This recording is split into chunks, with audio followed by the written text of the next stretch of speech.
Matthew chapter 20. For the kingdom of heaven is like a landowner who went out early in the morning to hire workers for his vineyard. He agreed to pay them a denarius for the day and sent them into his vineyard. About 9 in the morning he went out and saw others standing in the marketplace doing nothing. He told them, "You also go and work in my vineyard, and I will pay you whatever is right." So they went. He went out again about noon and about 3 in the afternoon and did the same thing. About 5 in the afternoon he went out and found still others standing around. He asked them, "Why have you been standing here all day long doing nothing?" "Because no one has hired us," they answered. He said to them, "You also go and work in my vineyard." When evening came, the owner of the vineyard said to his foreman, "Call the workers and pay them their wages, beginning with the last ones hired and going on to the first." The workers who were hired about 5 in the afternoon came, and each received a denarius. So when those came who were hired first, they expected to receive more. But each of them also received a denarius. When they received it, they began to grumble against the landowner. "These who were hired last worked only an hour," they said, "and you have made them equal to us who have borne the burden of the work and the heat of the day." But he answered one of them, "I am not being unfair to you, friend. Didn't you agree to work for a denarius? Take your pay and go. I want to give the one who was hired last the same as I gave you. Don't I have the right to do what I want with my own money? Or are you envious because I am generous?" So the last will be first, and the first will be last.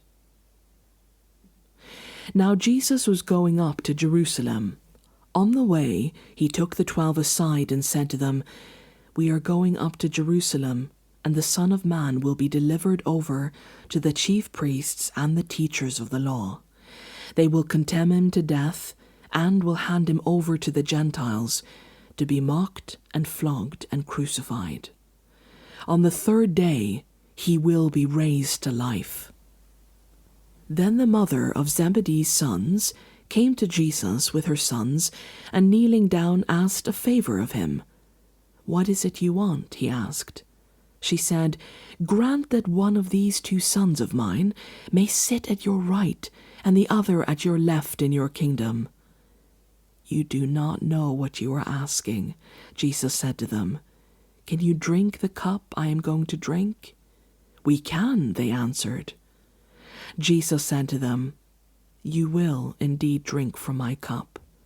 But to sit at my right or left is not for me to grant. These places belong to those for whom they have been prepared from my Father." When the 10 heard about this, they were indignant with the 2 brothers. Jesus called them together and said, "You know that the rulers of the Gentiles lord it over them, and their high officials exercise authority over them. Not so with you. Indeed, whoever wants to become great among you must be your servant, and whoever wants to be first must be your slave, just as the Son of Man did not come to be served, but to serve, and to give his life as a ransom for many." As Jesus and his disciples were leaving Jericho, a large man followed him. 2 blind men were sitting by the roadside, and when they heard that Jesus was going by, they shouted, "Lord, Son of David, have mercy on us." The crowd rebuked them and told them to be quiet, but they shouted all the louder, "Lord, Son of David, have mercy on us." Jesus stopped and called them. "What do you want me to do for you?" he asked. "Lord," they answered, "we want our sight." Jesus had compassion on them and touched their eyes. Immediately they received their sight and followed him.